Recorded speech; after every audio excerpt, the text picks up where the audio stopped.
So, we probably started that off a little too intense, but yeah, this is about pirates. So, just to start off, piracy is the practice of attacking and robbing ships at sea. Piracy began in the buccaneering era in the 15th century. The buccaneering era began in France while the Protestant and Catholic churches clashed, forcing the Protestants to sail to the New World, otherwise known as North America. Hoping to find a better, freer life, the Protestants started a small colony in northern La Florida at St. Caroline until a failed assault on the Spanish colony of St. Augustine in 1565, leaving the Protestants outnumbered and outgunned. In the end, the Spanish just killed all the French. Tough luck. Anyways, the real bread and butter concerning the ways of the pirates was the golden age of piracy beginning in the 16th century. This included the triangular trade throughout Europe, Africa, and the New World. The commonly known component of the triangular trade was the sick, twisted tradition of slave trading, ranging from the three nations. With its first slave voyage from Africa to the Americas in 1525, the slave trade spread throughout the three nations. Globalization was a profitable business, indeed, and the pirates were in the thick of it. You see, the reason why the golden age of piracy was important was not that the pirates became better with their craft, but that the looting and the pillaging was so easy that a pirate couldn't fail at his endeavor. However, the buccaneering era really did contain some action-blasting individuals within, involving Blackbeard, born in 1680, presumably in Bristol, England, formerly known as Edward Teach. He blasted away those scallywags of privateers back to Davy Jones' locker. Man, he was such a badass. Besides Blackbeard, the golden age of piracy contained essentials that skyrocketed the pirates' fortunes. Despite being pirates, they themselves preferred their targets to surrender without a single shot, so that no valuable goods or persons would be damaged. But pirates didn't mind to get a little blood on their hands as well. The tools of the pirates' trade consisted of guns, swords, and armaments. These weapons consisted of guns such as the double-barrel flintlock, doglock blunderbuss, and the flintlock pistol. Besides weapons, the pirate ships were a major part in a pirate's life, such as the Queen Anne's Revenge, which played a major role in Blackbeard's history. Pirate ships were heavily armed with cannons, which were primarily used to intimidate other vessels into surrendering. The pirates believed their cannons to be prized booty, to represent the power which they had over their quarry. To emphasize this, Blackbeard fashioned an astonishing number of 50 cannons on his Queen Anne's Revenge. Another weapon known to the pirates were the Langridge spikes.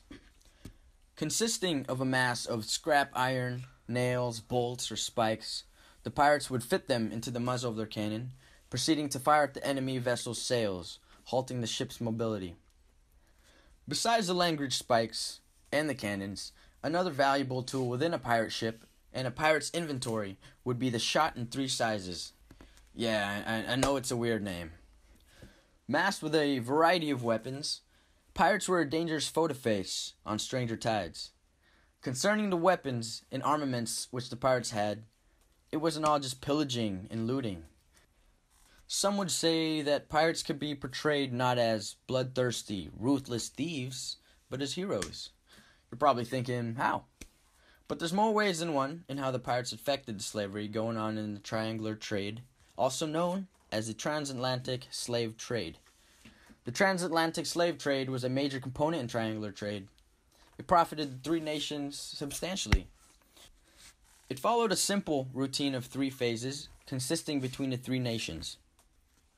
First, slave ships from Britain left ports like London, Liverpool, and Bristol, or West Africa, carrying goods such as cloth, guns, ironware, and drinks that had been made in Britain.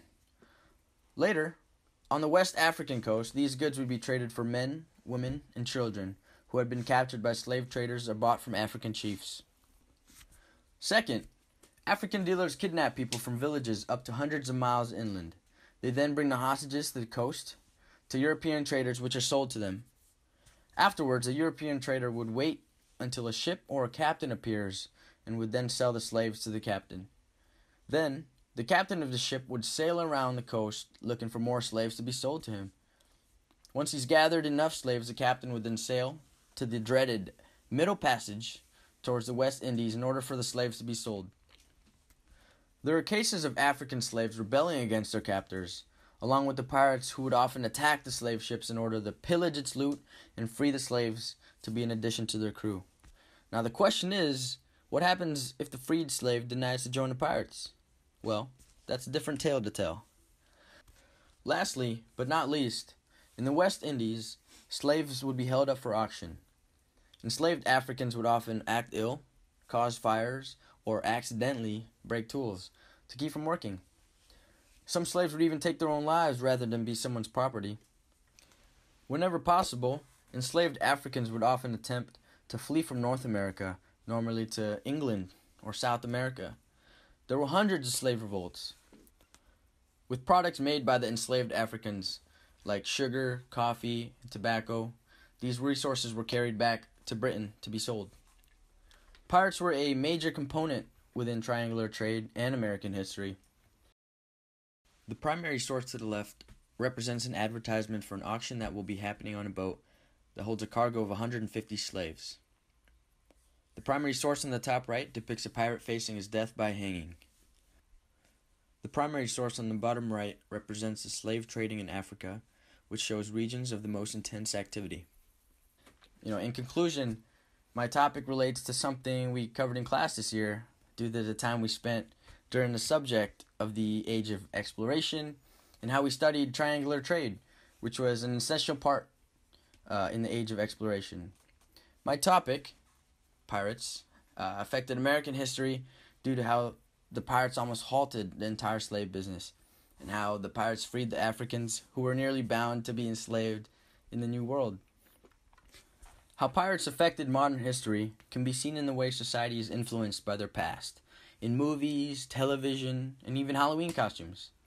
Plus, there's even modern-day pirates raiding every ship they can get their hands on. So don't take your yacht to the South China Sea or Somalia, or they might take your booty. Alright, JP, I think I'm done, man. Was that good? Nah, I think we should do it one more time. I think I'm done, man. Wait, come on, man!